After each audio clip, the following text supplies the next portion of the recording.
Hey everybody, Lawrence here from financialthing.com for the weekly Thursday evening chin wag. Remember that saying? If you're a little bit older like me, you'll probably remember that saying. Chin wag, discussion, chit chat, whatever you want to call it. Peer-to-peer lending, general investing. We're going to cover all kinds of stuff this evening because I got stood up again by Mr. Narinder. Well, not stood up. He did let me know 2 days ago that, again, he was going to have to reschedule coming in. Let me take these things out. He's going to have to reschedule coming to say hi to us here on the stream. But he did assure me that in January of 2021, that he is going to come and join us, and he wanted to send his deepest apologies to myself and you, the stream viewers, how loyal you have been over the past months, checking out the stream every week, and he wanted to apologize for not being here, but I guess end of year is a busy time for them, probably bit off it a little bit more than he can chew, which happens to the best of us. So anyway, he will be here in January, I hope. We'll see what happens. I'm not going to drag him through the mud just yet, but I think, third strike, you're out basis here as a guest on the stream, maybe, if you cancel 3 times. Probably out. You're probably not on my best side, but Narinder, I'm sure you'll come through for us. Had a good relationship with him over the years, so I'm not going to be too hard on him. Anyway, do me a favor, hit that thumbs up button while you remember to do it. Helps me with the search through the algorithm of YouTube. It's been an interesting day. We got some breaking news today about another peer-to-peer lending company that is entering into administration. Not a huge surprise to me. We'll talk about that. I had to kind of be careful what I said about them because they were still fluttering around in the background, but I had a feeling in my stomach that this was coming, so I really wasn't too surprised when it happened this morning, or I got the email this afternoon, or this evening, 1:30 my time, 6:30 UK time I get the email, but we'll talk about that, my thoughts and feelings about the latest administration. Another black mark on the peer-to-peer lending world. How many more? I don't know. I don't think there'll be too many more. I think that was in the pipeline. It was coming. It's unfortunate, but is what it is. So please go ahead and just let me know where you're viewing from tonight. We're going to talk again about peer-to-peer lending a little bit. So again, been a pretty quiet week. There's just not been a lot going on aside of the big news today. We'll go through our Loanpad update. We got some Growth Street news, Lending Crowd news, Blend Network news, a couple of other things that's going on. And we're going to talk about what's going on in the stock market, some wild things, Bitcoin, and what else? I'm going to go and show you a little bit of the back end of this peer-to-peer company that I mentioned last week, Lendary. I was poking around their website. They have a demo investment site that you can check out. And I really like their website, I got to be honest. I'm big into UI, user interface, and once in a blue moon, you'll come across an investment company that really gets their user interface right and just makes it really easy as an investor to navigate and to understand. And I think Lendary has done a really good job on that. So we're going to go ahead and take a look around that and take a little bit more of a look at what Lendary is doing and why we might want to have a look at them as a place to invest. Again, it's a German company, so you do have some higher levels of risk there. You're also getting a high level of interest rate return as a lender. So, with risk comes reward, right? Is it worth it to you? You have to ask yourself, are you willing to take the risk to get the extra returns? Some of us have been burned before. Quite frankly, this, I'll talk about that in a bit. Anyway, let's go ahead and say hi to everybody who's in the stream right now. There is 31 avid watchers willing to listen to me waffle on for what will be less than an hour this week, because everybody knows that every week that's the goal, is to get in less than an hour. So hi Chicken Boy, you are first on the stream. Welcome to the stream. Paul Bagworth from Kenilworth, with Worth at the end of his name and his town's name. That's great. Alan Toombs is here from Basingstoke, and he says hi to the ladies and gents. Peter Vincent Leatherhead. Colin Perry from the Peak District. I would imagine it's quite peaky, the weather up there right now in December. It's a little chilly. That's my pun for the day. John Day in Nottingham, home of Nottingham Forest. Stephen Green in Southport, not to be confused with Northport, which is north. Annabelle Nurin, I never know how to pronounce your last name. Hola a todos, ¿cómo está? ¿Cómo te sientes? Annabelle, es no posible para mí así. Been practicing my Spanish this week. By the way, if you ever wanted to learn a foreign language, I came across this great guy called Michel Thomas, Michel, who's got these amazing language courses, and he goes off this basis that you could pretty much learn a language fluently by learning around 800 to 1,000 words of the language. So if you ever wanted to learn another language and thought, hey, what's the easiest way to do it? Highly recommend Michel Thomas's course. Aki Chap here in Accrington. Cheeky Boys in Folkestone, of course. Norman P is here. Mike Powell's here from... you never told me where you are. I think Southampton, maybe, Mike. Is that correct? Stuart Berry from Lanrivain, France. Bonjour. Je m'appelle Laurence. J'habite à Poole. Anyway, mes enfants es crazy. And David Dawson, Double D, is here from Staffordshire and Stoke-on-Trent. Stephen in miserable Nottingham. And Steve Manton's here. I don't know why my accent's suddenly gone into EastEnders, but sometimes it does. One of these days I'll make under an hour, Mike says. You're right, Mike. I will make it in under an hour. Thank you for the thumbs up. Annabelle, Denada, you're welcome. Yeah, so if you want to put your name, where you're from, in the chat comments. So see if you have any questions about your peer-to-peer lending investments or portfolios, things that you're worried or concerned about. You want my very humble opinion about what's going on, I'm happy to do it. Mike is in Southampton, and Annabelle's last name is Nylon. What? Nylon. N-Y-R-E-N. Pronounced like nylon. That's interesting. I never would have figured that one out. Anyways, Mike is in Southampton. I like Southampton. I used to go there when I was a kid.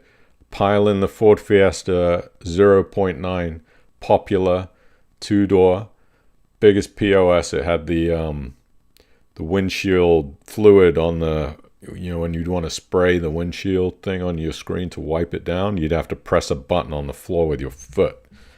So I used to go there and shop in Southampton all the time, not being too far away from Poole in Dorset. Anyway, that's enough of that. My interesting stories. What's going on at Loanpad? Loanpad. Not much has changed this week. We got an extra loan added, 40 loans, £15.3 million in loans. What I was really impressed about with Loanpad is the communication. And I'll see if I can pull one of these loans up to show you the types of communication that they have on their loans. Every loan, if you're not an investor in Loanpad, it's definitely one of the places that I'm enjoying being invested in at the moment. I have a handful of companies within peer-to-peer lending that I think are doing a great job. Loanpad is one of them, and the communication is a big deal. to me personally. So let me show you one of these loan documents. I'm going to put it on the screen so you can see it. Is that a good example? Let me pull up one of the ones that's defaulted, the only defaulted loan on the platform. Come on, download. Okay, let me share my screen with you peoples here so you can see it nice and clear. I'm still a complete amateur at this live streaming, by the way, in case you hadn't realized. So don't give me a hard time because I do it for the love. And I have to figure out how to zoom in. Here we go. All right, let me show you this screen share. So whenever you invest in Loanpad, you have access to all of the individual loans, and with each loan, you get this loan report. Now, it's not a really in-depth loan report as some peer-to-peer lending companies give you all the valuations and all these tons and tons of documents. But I also think for the average person, most people are not reading through all of that stuff, just through lack of experience and probably lack of time. Loanpad produces this nifty sheet. It shows you the loan ID, when it was last updated. I hope you can see this. I zoomed in for you. Loan commencement date, the address, and all the details of the loan. Loanpad's loan to value on the valuations, 90-day valuation, open market valuation. It gives you a little bit of information about the property lending partner. Most of these are done through Hanth Finance, who we've discussed a lot on the stream. But what I like is these loan updates that are added to these documents too. And this is one that is technically in default, and it's their only loan right now today, which, what are we, December 10th, 2020, that's in default. So you can see the succession of the information that's put on this loan document dating back from origination on the 5th of March, 2019, and then down to 17th of November 2020, which says, we have extended the loan for a further 2 months to allow time for final works to be completed and sales to progress.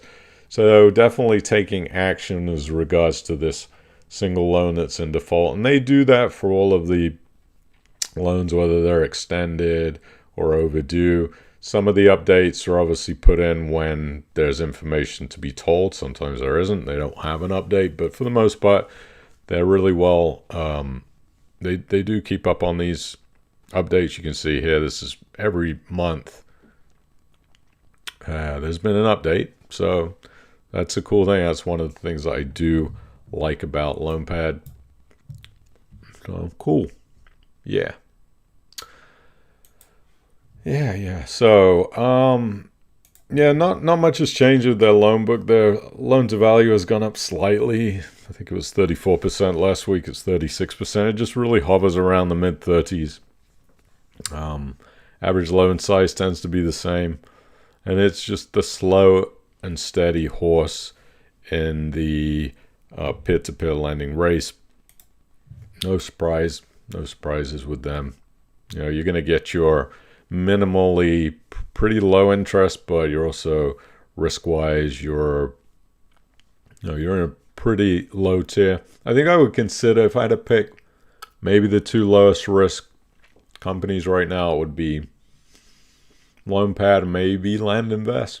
Even though LendInvest, again, strictly not peer-to-peer lending, but pretty low risk. I don't think LendInvest is in the same low risk category as Loanpad. Loanpad might be really in a category of its own when it comes to risk, especially to reward, because some of LendInvest loans can be quite big, which I don't really care for. And they've got these 9, 10, 11, 12 million pound loans on their book.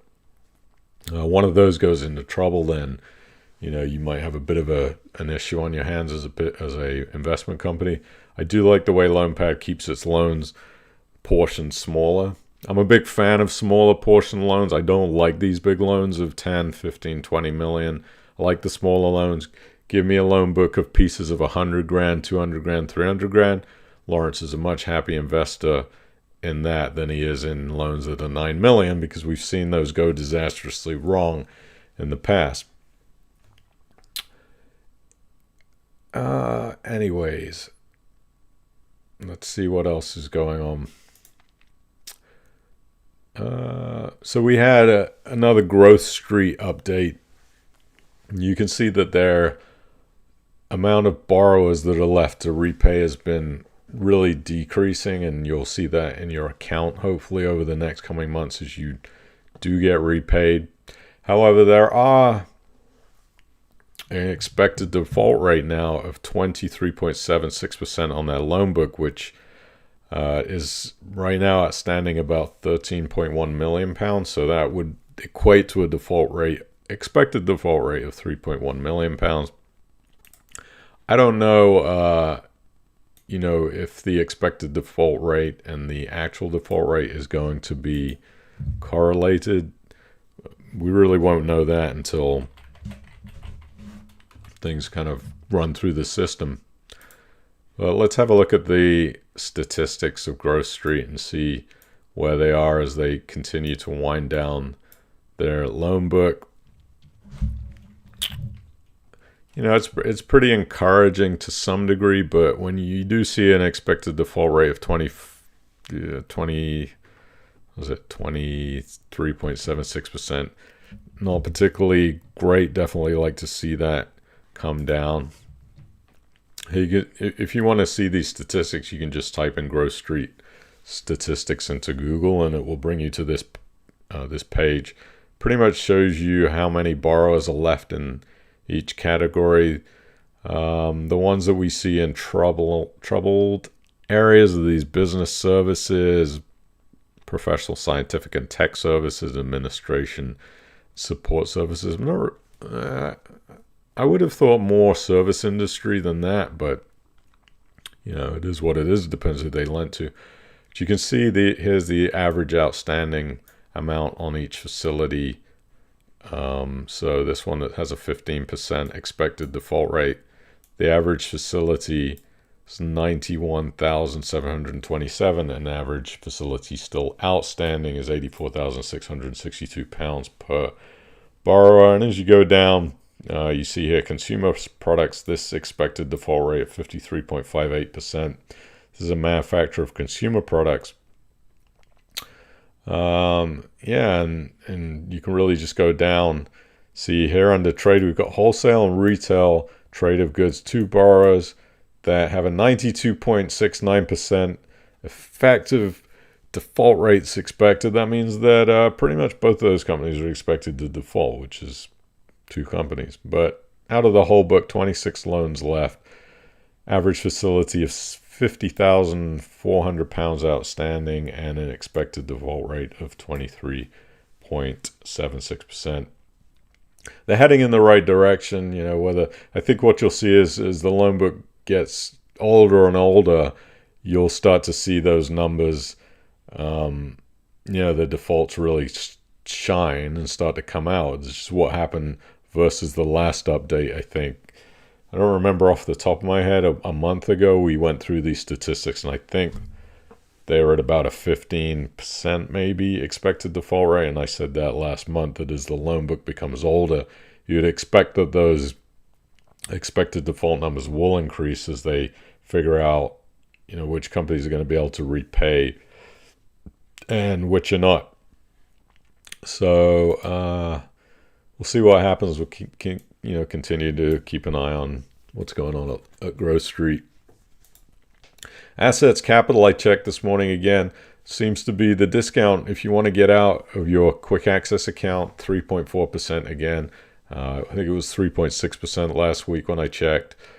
Seems to be really hovering around that. It's a really reasonable amount of a discount to take if you want to exit out of those account.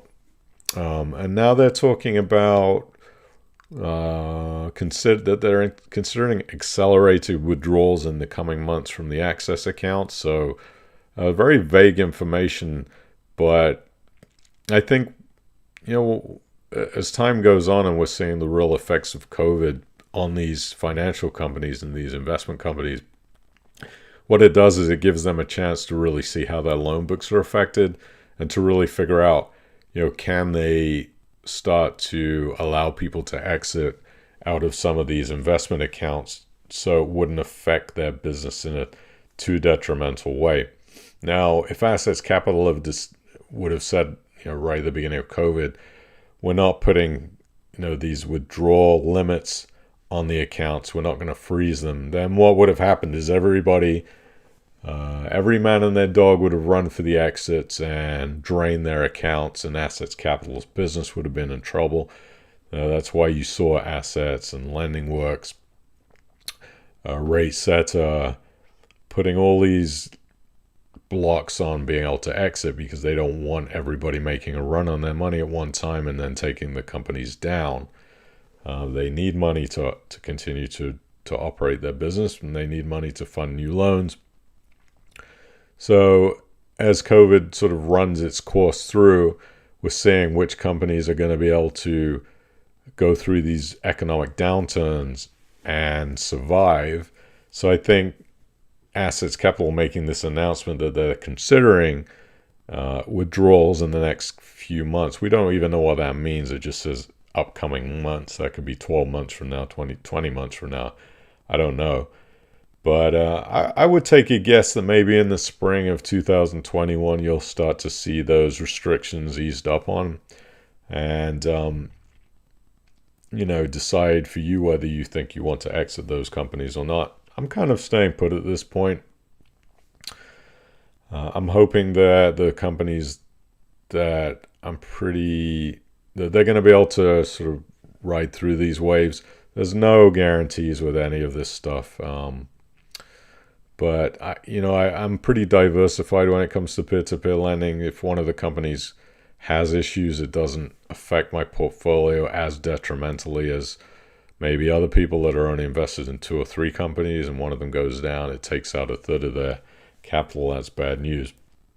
So that's why I'm always harping on, just please diversify. Don't put too much money into any one company.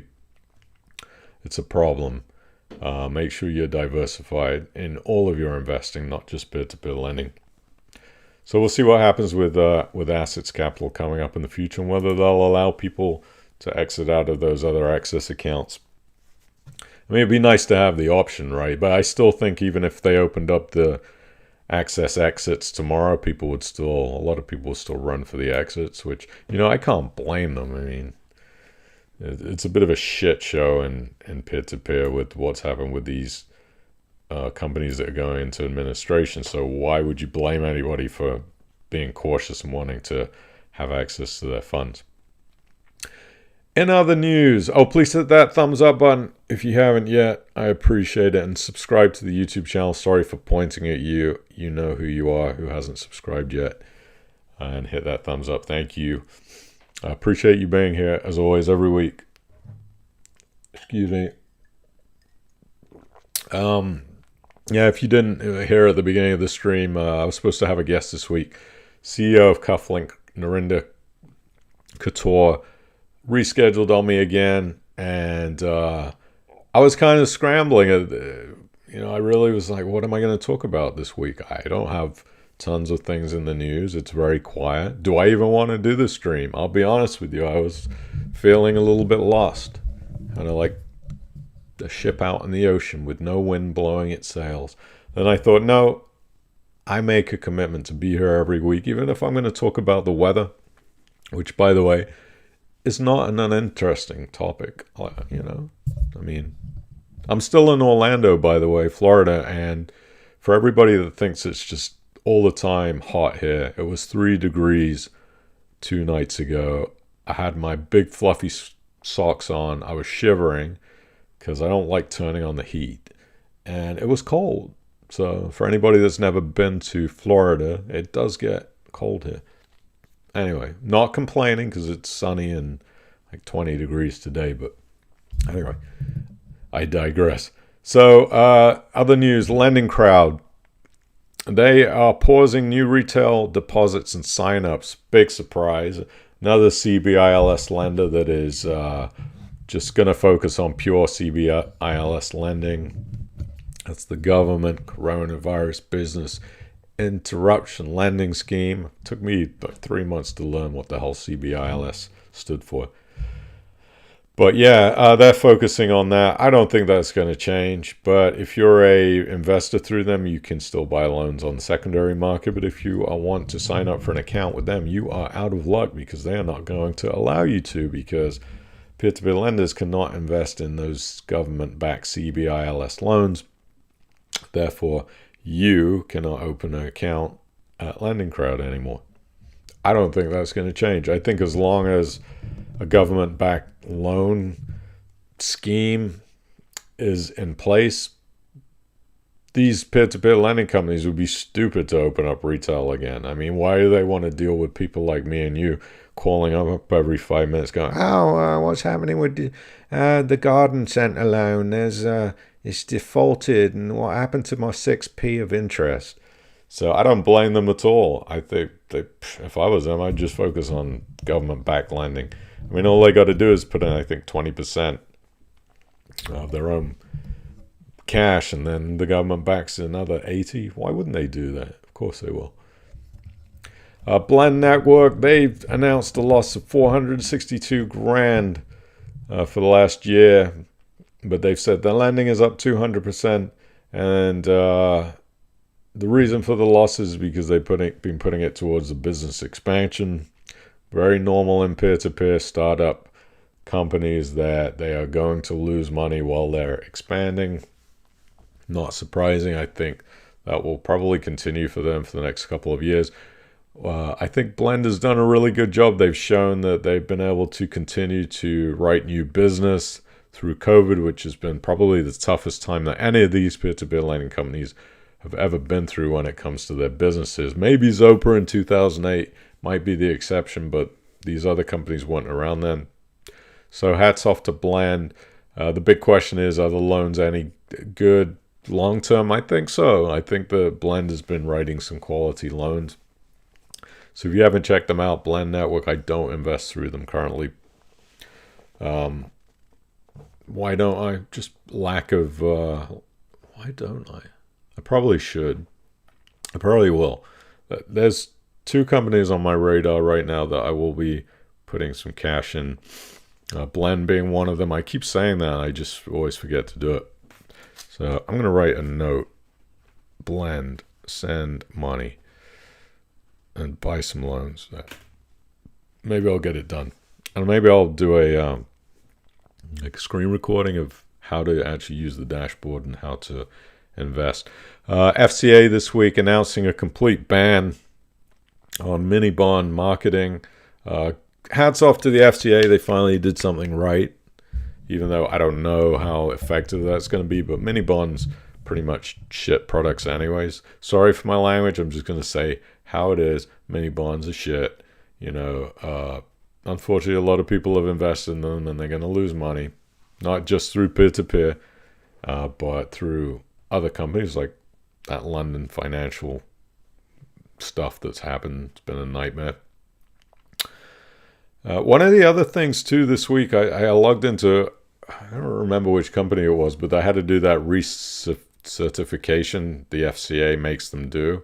And this stuff is kind of really funny because you have to click whether you're a certified investor, a sophisticated investor, high net worth, whatever it is you decide you want to pick.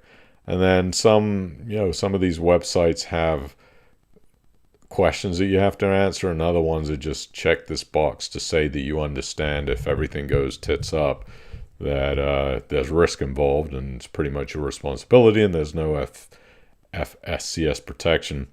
And I just think it's kind of I want to say it's a bit of a joke, all of this certification, because literally if you just have to check a box, most people are not even going to read through all of that nonsense. So is it really protecting the consumer?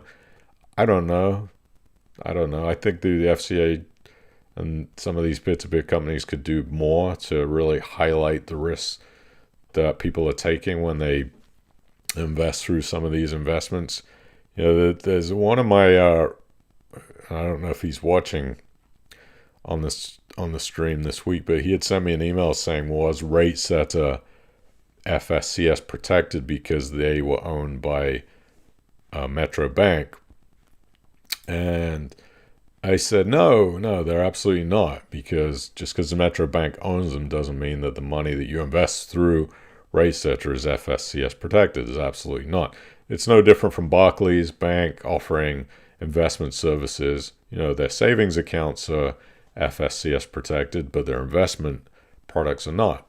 And so there's a lot of misinformation out there about investors that are probably getting their fingers burnt putting money into companies that maybe they think they're more protected than they're not. I think the FCA could do more probably to enforce these companies to really present risk in an effective manner.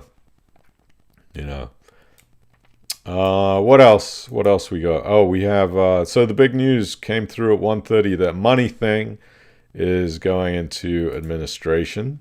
So that would be so we got Collateral, we got Funding Secure, we got Lendary, and now we have number 4, Moneything.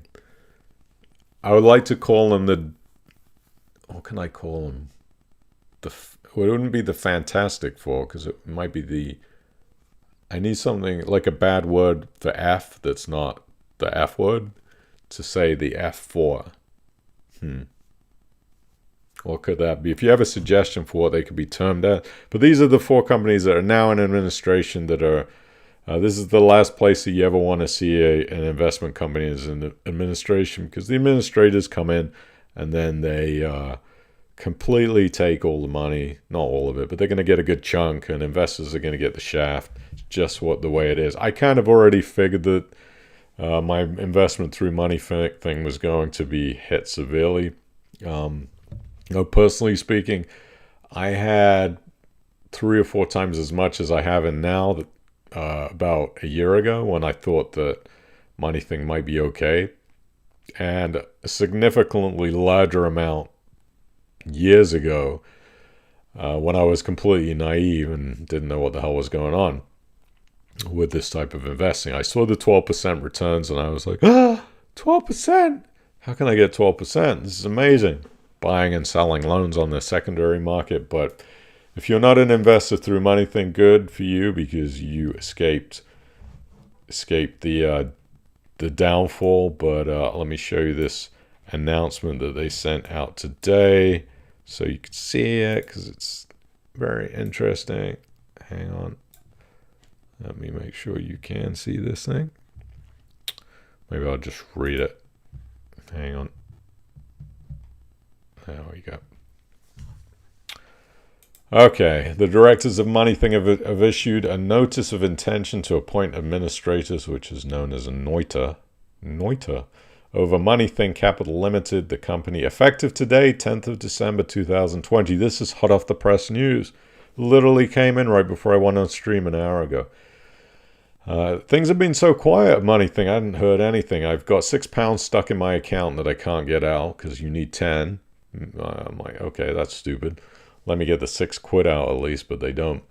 Anyway, the directors of Moneything have taken this decision in order to protect the interests of the company's creditors. You want to protect my interests by sending it into administration.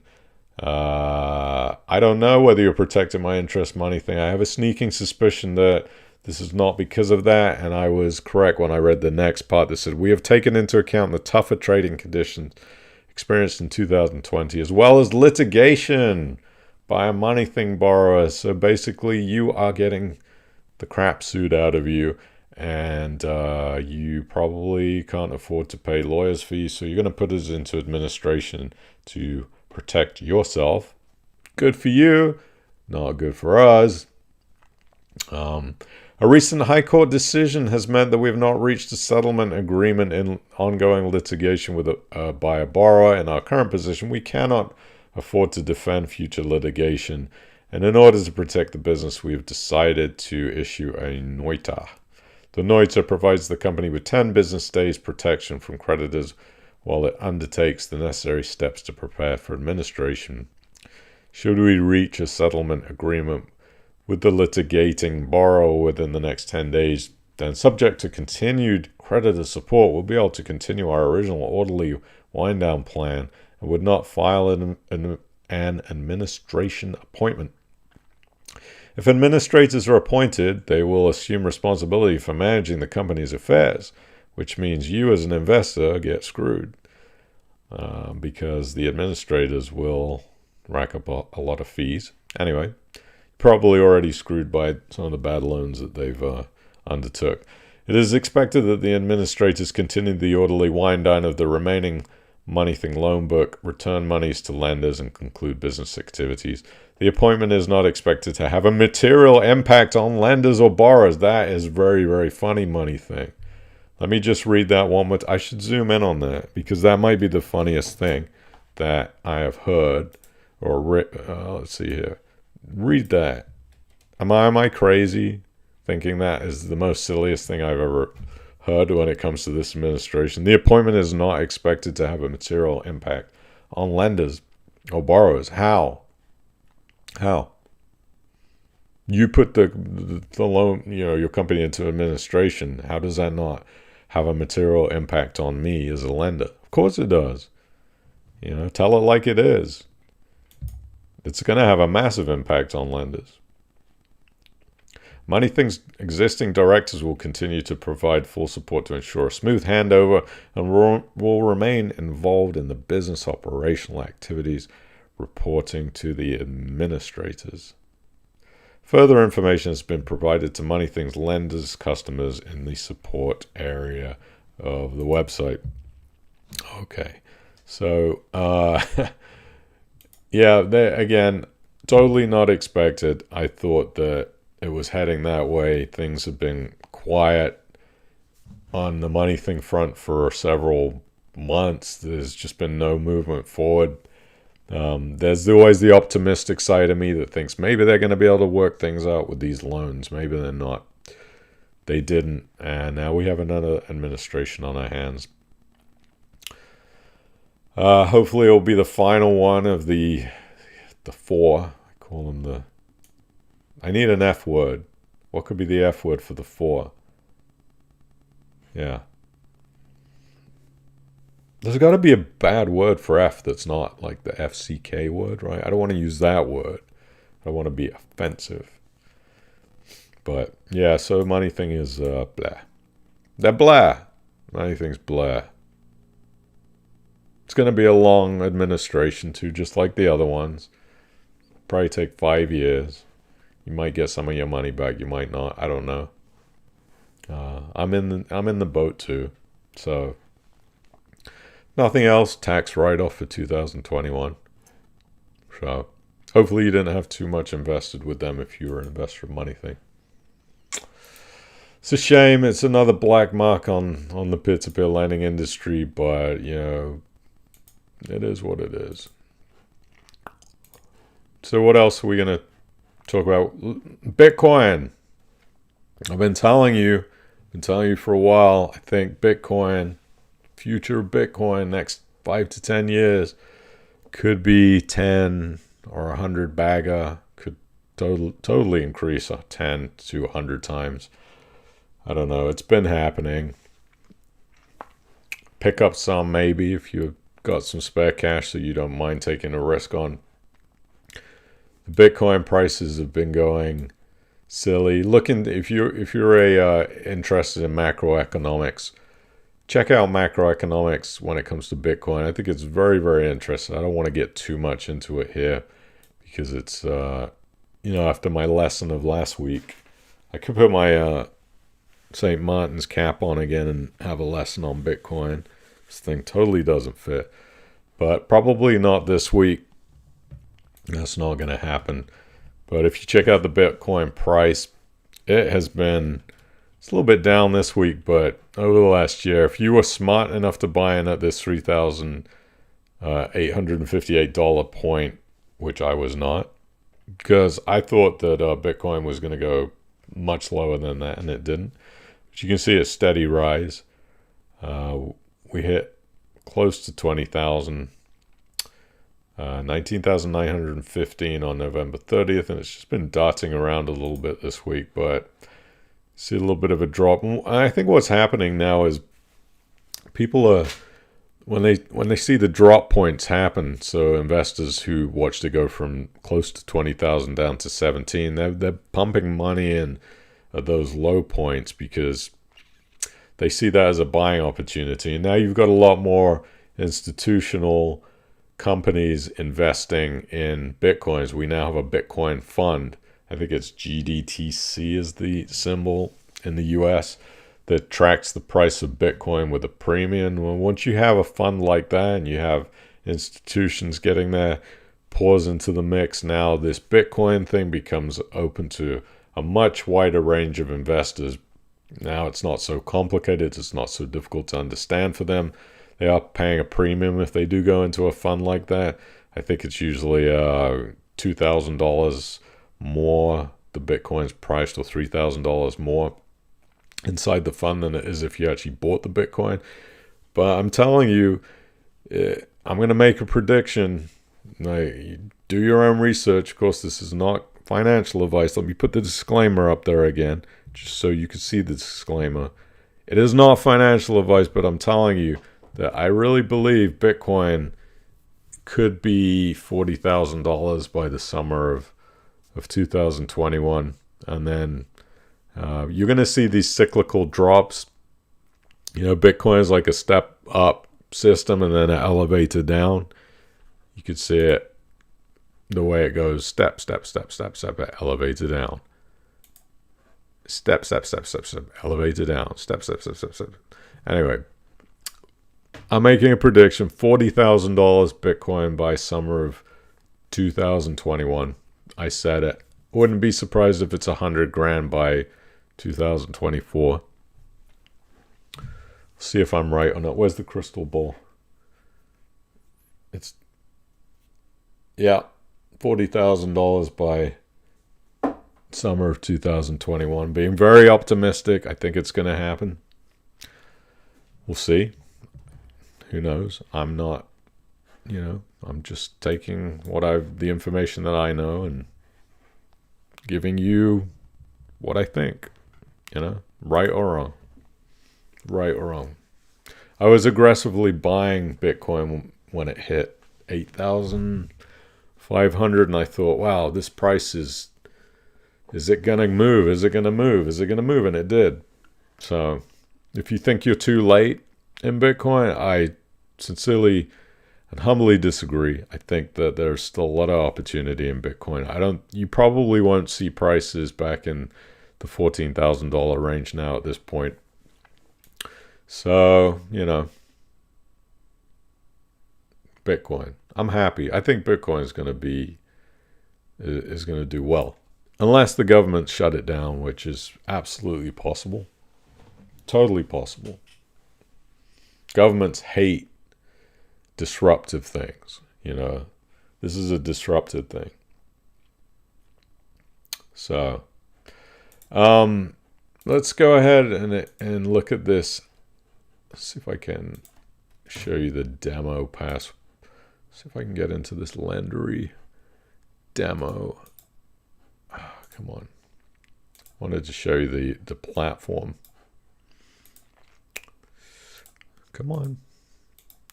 Show me the demo. Show me the demo. It's in German. How am I supposed to understand this? But let me show this to you. This is the peer-to-peer company I was mentioning last week that basically loans money to degenerate. No, I shouldn't say that. They're not degenerate. They are margin cryptocurrency traders. It's Lendary.net. This is in German, so let me change it to Brit language. It's pretty cool. I like this. I like the dashboard. It's nice and clean. This is a demo account, by the way. I do not have 164,000 US. By the way, you can change that to euros if you like euros. Why is that not working? There we go. Show me euros. There's euros. There we go. You can change it to dollars and euros. But I like the way it's laid out. It's pretty nifty. So it shows you daily returns, generated interest, strategy analysis on what you're lending. So just quick, what it is margin trading is people that borrow money from the trading platform to trade with. It's called leverage.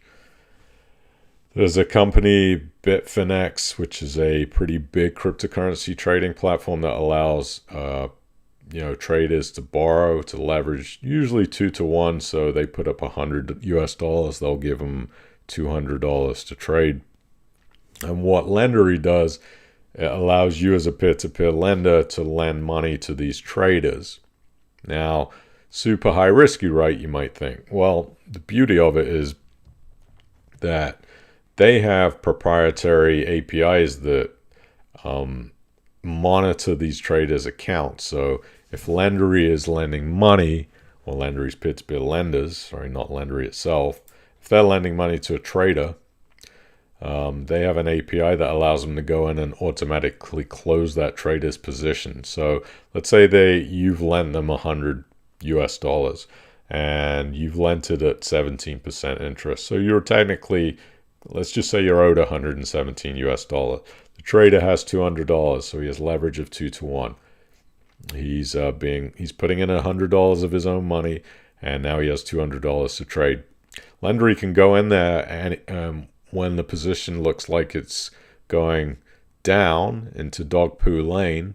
So let's say the trader's at $200 and he makes a bad trade and he's seeing his position from 200 drop 180, 170, 160, 150. What Lendary can do is close that position out when it hits, say, $117, which is what you've lent in your capital and interest to that trader. Lendary closes the position. You get paid your capital and interest, whatever that interest amount is, therefore reducing the risk, right? I mean, if they're able to close out the trades automatically for the trader, then it seems like the risk would be really negated. So I think it's a kind of a really cool concept. Of course, you do have to, on the risk side, you're lending through a German company, so there's that. Does that make it any safer or any less safe than doing it through a UK company? It's questionable, right? I mean, Moneything, UK regulated. Lendary, UK regulated. Collateral, supposed to be regulated. Turns out they weren't. And Funding Secure, UK regulated. So is lending through a German company any less risky? Questionable. I don't know. So you can see the positions that this is kind of a example of a position. So you've lent out $1,317 at 22% at somebody trading Ethereum. And you can look at past positions. Your monthly returns are really nicely displayed. Market statistics are kind of cool. So you can see these are the lending rates up here and how the rates fluctuate. Obviously, it's about what a trader is willing to pay in interest. So I think it looks like a really interesting proposition. I think I'm gonna give it a go. I'm not gonna put too much in. I'm just gonna try it out, test it, probably for the next year, 6 months to a year, see how it goes. But it makes sense to me. I mean, anytime you can close out a trader's position, the risk is, I guess, if Lendary's software messes up and doesn't close out the position, then the trader ends up losing all of his money. So that would be one downside. It's pretty cool looking dashboard, nice and clean. So I'll let you know how it goes. Keep you updated on that.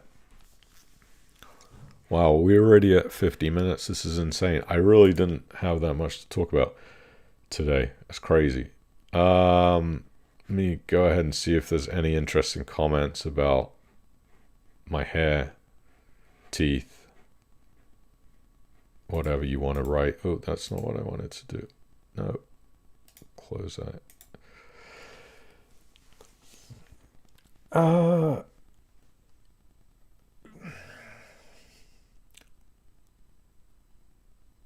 Oh, Annabelle, your last name is Nyron. Well, that makes sense. I don't know what you were talking about, nylon. That didn't make sense. Dave Dawson says, Dave's always one of our members who likes to put in some input. I like that about you, Dave. Oh, and by the way, don't forget to join the Facebook group, The Financial Thing. Let me put up the links as I do every week here. This is the Financial Thing Facebook group. If you're new to the stream, you haven't joined up, we discuss all things Facebook, not Facebook investing, peer-to-peer lending. If you want to join the Lendary Action Group, you can do that. Mike Powell, our esteemed member, is one of the guys over there. That is the Lendary Action Group. We got the Funding Secure Action Group with Mark Mason, who I don't know if he's here today or not. Maybe he's lurking in the background. And then we got our Wesley and Co. Action Group. And by the way, if you've been following along with the Trading 212 portfolio that I've been trying to trade and do better than the indexes, I usually do a video once every 2 weeks. I thought once a week was too often, so it's been going pretty good though. Bit of a down week this week, but for the most part, I think I got up to about in the 30% positives on it. Believe me, I have no idea what I'm doing. I'm taking quite a bit of advice from a trader friend of mine, but again, it's pretty interesting to watch the feelings of emotions too when you watch a share that you've plunged some money into go down the same day by 10% or 15%. That emotional pull to want to exit out of that trade immediately is there. And that's the problem with investing in this way. If you're investing short term, trying just to make these hits, the emotional swings are... I get anxious every time I look at my Trading 212 account. And I have to look every day now. You know, before, when I was buying index trackers, I didn't check it every day. I didn't feel the need to because there's no changes for me to make. I just invest. And that's the beauty of an index tracker. You don't have to worry about picking things out. But with this Trading 212, I swear to God, my hair has gone grayer. And this is only a small percentage of what I have invested in index trackers, but it's still, it's bloody stressful. I'm not gonna lie. Anyway, Dave said I suggested Loanpad to a friend and he emailed and tried their online chat and didn't get a response. I tried their online chat too, got nothing. Neither either. I don't know. Maybe they're on their holidays. I haven't heard any issues with that, so don't know. Let me see if you have any questions or any comments. If you think I'm full of it, put it in the chat. I'll probably agree with you. Steven says Notts County, oldest professional associated football club in the world, having been formed in 1862. That's cool. Football fact of the day. I did not know that. Dave said, I just checked Loanpad. I did get a reply eventually to the online chat. Good. I email Louis, the CEO, sometimes just to get an update. I'm trying to get him on the stream. He's super shy. When I went to London to visit Loanpad's offices a year ago, he wouldn't get on camera. I tried to get him to do a video with me, and he's just so shy. He didn't want to do it. But he did say he would come on the stream. We'll see. So did Narinder. Narinder, I got my eye on you if you're watching. Mike says, possibility of something familiar to lenders appearing on Loanpad. Interesting. What is that? Marylebone, Hamp Finance might be financing the purchase. Okay. Interesting. Haven't looked into it, to be honest. Mike, you're always one step ahead of me when it comes to that stuff. I will check it out, though. Jimbo Naughty, Darren in Cambridge. Nice to see you. Welcome to the screen. The Scream. Hope you're doing good. I can tell you, Mike, if Hanth is financing Marylebone, they're pretty astute. They must have some deal. They know more than we do. Dave says, one of my longest peer-to-peer investments is Cufflink. They seem to be going from strength to strength.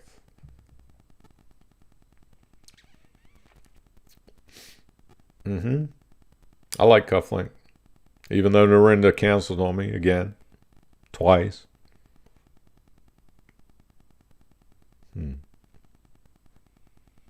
I'm not really annoyed by it.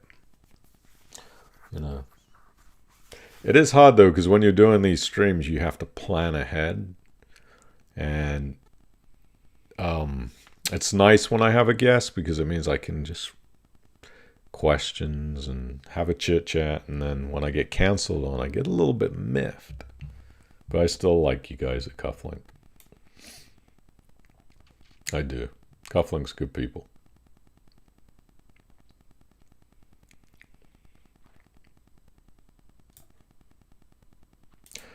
Dave says, any thoughts on if you think it's worth keeping the 5-year loans with rate setter or selling and moving to another peer-to-peer?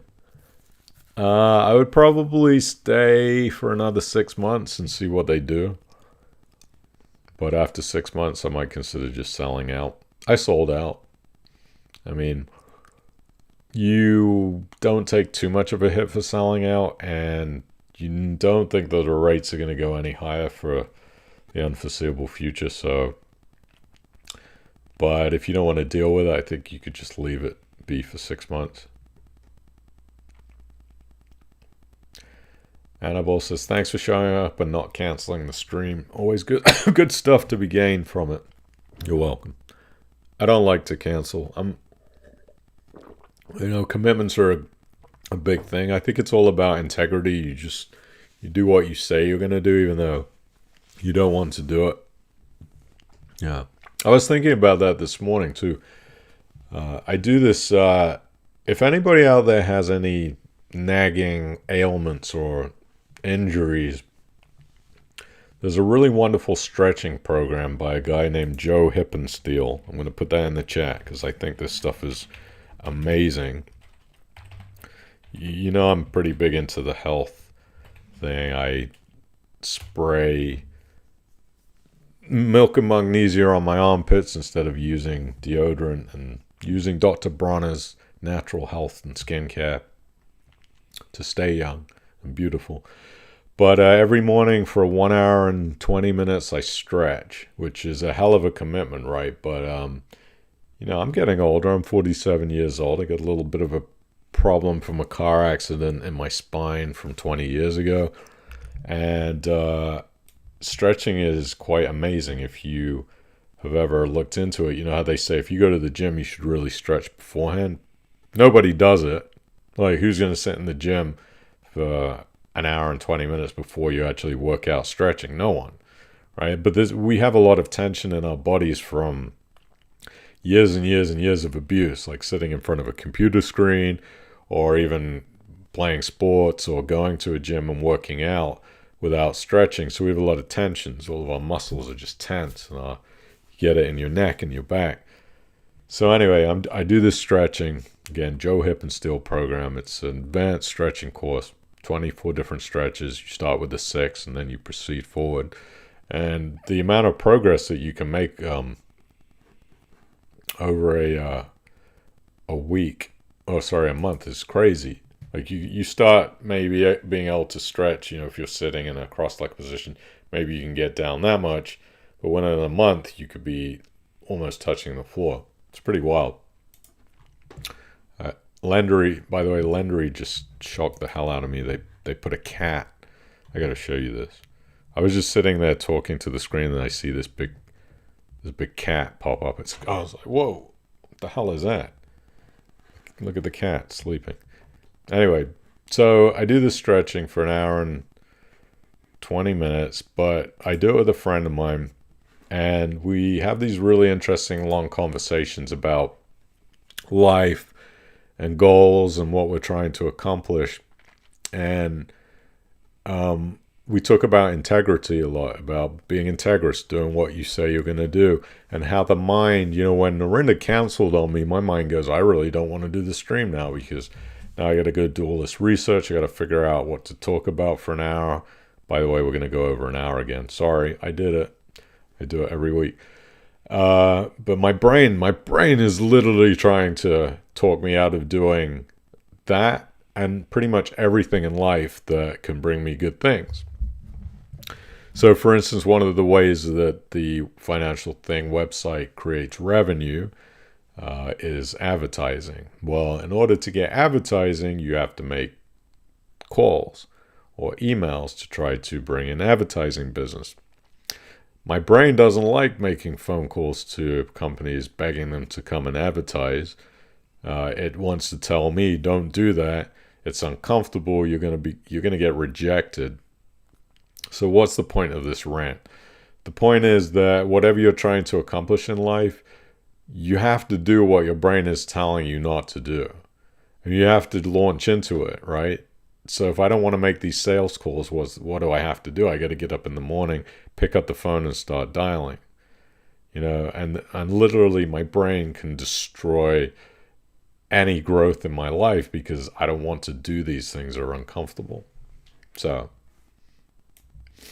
whatever it is, if you have a business and you want to succeed and you want to grow and, make the most out of that business, the way is not to let business come to you. It's to go out there and get business. And that's not easy. So that's why I showed up, and that's why I show up every Thursday, because I made a commitment to myself to do this every week, to bring as much value as I can, to try to bring information to you. I don't always get it right. I'm no expert in some fields. I do my research. I don't always get it right, but I make a commitment to be here. That's why I'm here.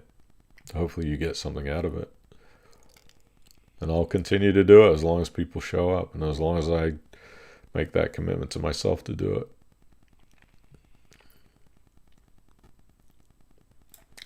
Norman P says, Lendinvest, I have 3 loans in default, same info each month, no progress. Yeah.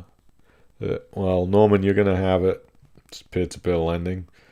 Pick up the phone and ask them. If you have questions about it, pick up the phone to Lendinvest and say, hey, do you have any info on these defaults? Right? Why not?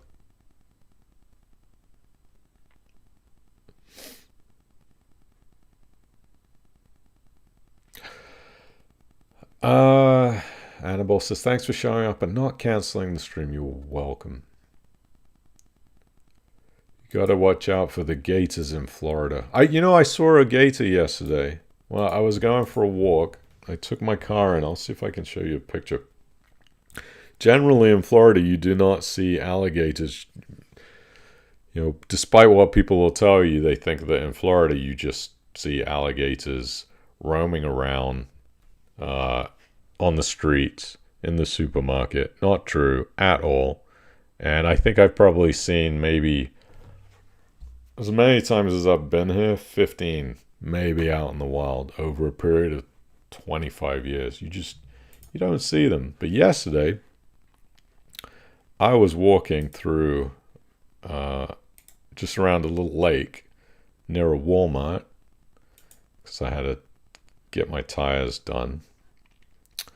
And I saw something that kind of made me go, whoa, what is that? At first I thought it was a tire, like an old tire. And I'll show you the picture in case you're interested. It may not be, but look at this. See that thing right there? That is a natural alligator. And what surprised me is this bird right here walked right next to it, and the alligator did not bat an eyelid. There he is right there. It's not a huge one, probably three feet. But that bird did not get eaten by this alligator that was just sitting next to this tiny pond on a very busy main road. So I thought that was pretty funny since you mentioned alligators.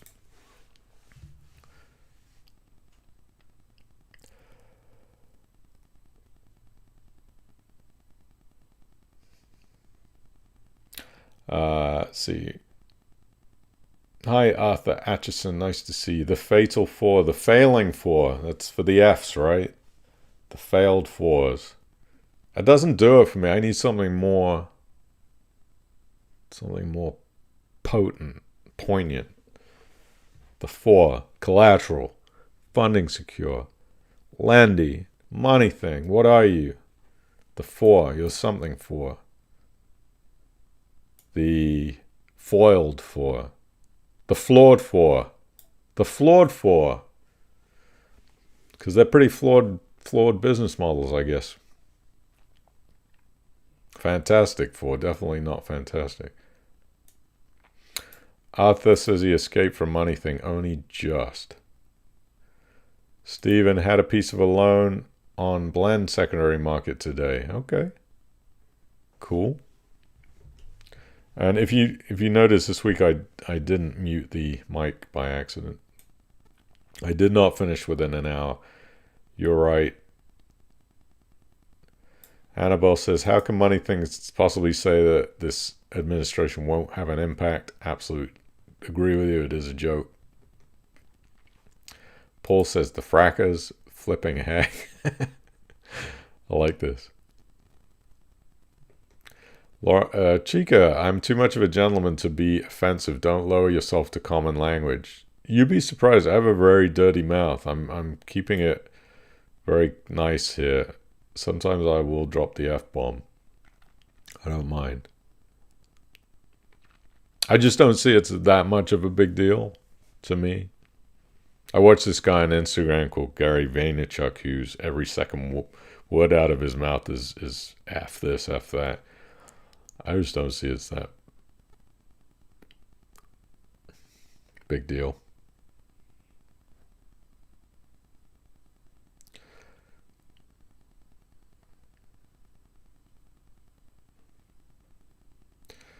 Paul says Lendary's wallet Bitfinex has terrible Trustpilot reviews.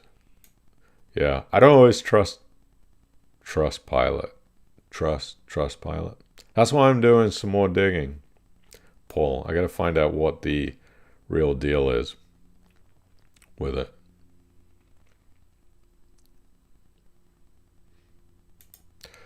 John says, regarding Lendary, how well would auto close work if a steep decline in, say, Bitcoin, lots of closes required?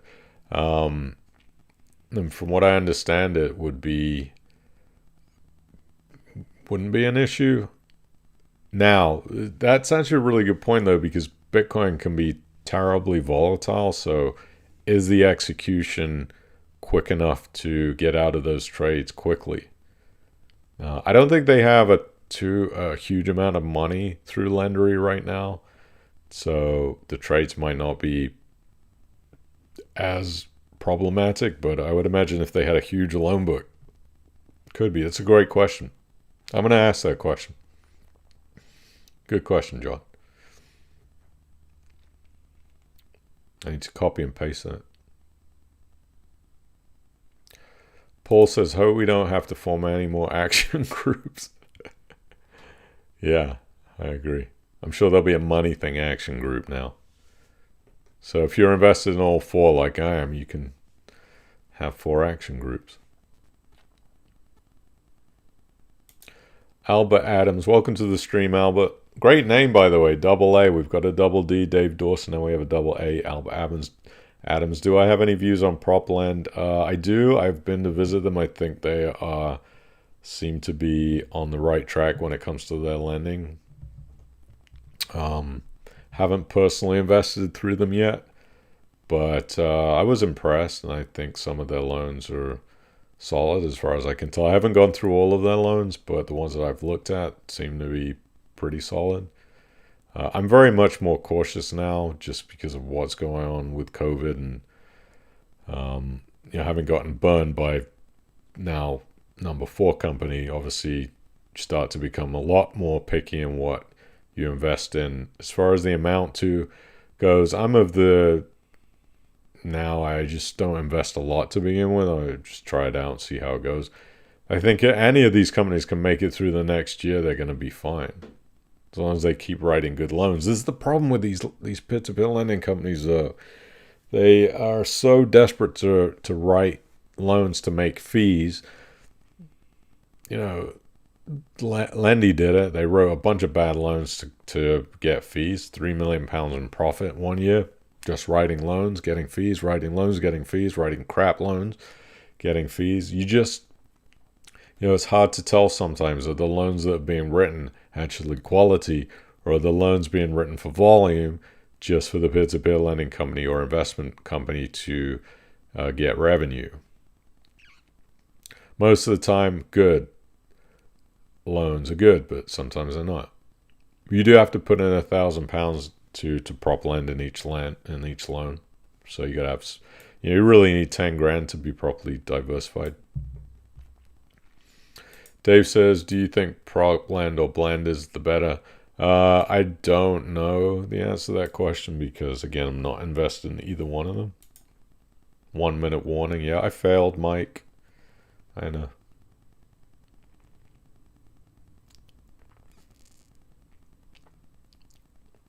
Yep, stretching is good. Stretching the stream. I am stretching the stream. What is it? 1 hour and 11 minutes. I'm going to wrap this up soon. Somebody's eating their chocolate raisins.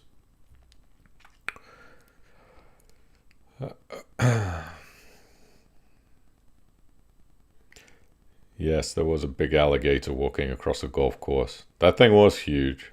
Yeah, it's massive. If you haven't seen that video, there's a crazy viral video about this massive alligator walking across a golf course in Florida. The thing looks like it's 20 feet long. It's incredible. Anyway, that's going to do it for this week. Thank you again for everybody coming. Don't forget, join the Facebook group. Subscribe to the YouTube channel. Come back next week. Who knows what we're going to talk about? I have no idea. We'll figure it out, but it'll be something interesting, I'm sure. Thank you for your time. Thanks for joining. Thanks for being here. Be safe. COVID is a mofo, so watch out for it.